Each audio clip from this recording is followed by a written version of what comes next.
লক্ষ্মীপুরের রামগঞ্জে দোকানে ঢুকে আনোয়ার হোসেন নামে এক ব্যবসায়ীকে কুপিয়ে হত্যা করেছে স্থানীয় যুবক ইউসুফ, এমন অভিযোগ উঠেছে। তবে কী কারণে এই হত্যাকাণ্ড ঘটেছে তা এখনও স্পষ্ট নয়।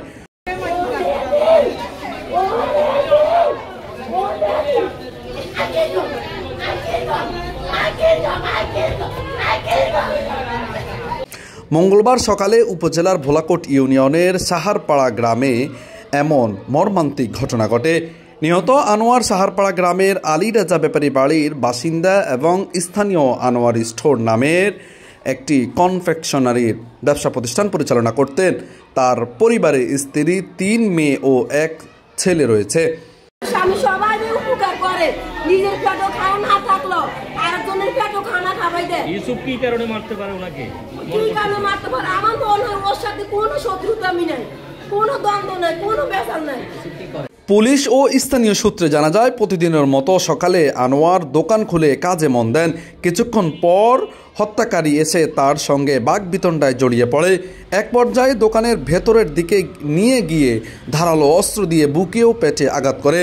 পরে হত্যাকারী দ্রুত ঘটনাস্থল ত্যাগ করে পালিয়ে যায়। স্থানীয়রা গুরুতর আহত অবস্থায় আনোয়ারকে উদ্ধার করে রামগঞ্জ উপজেলা স্বাস্থ্য কমপ্লেক্সে নেওয়ার পথে তিনি মারা যান। হাসপাতালে পৌঁছানোর পর কর্তব্যরত চিকিৎসক তাকে মৃত ঘোষণা করেন।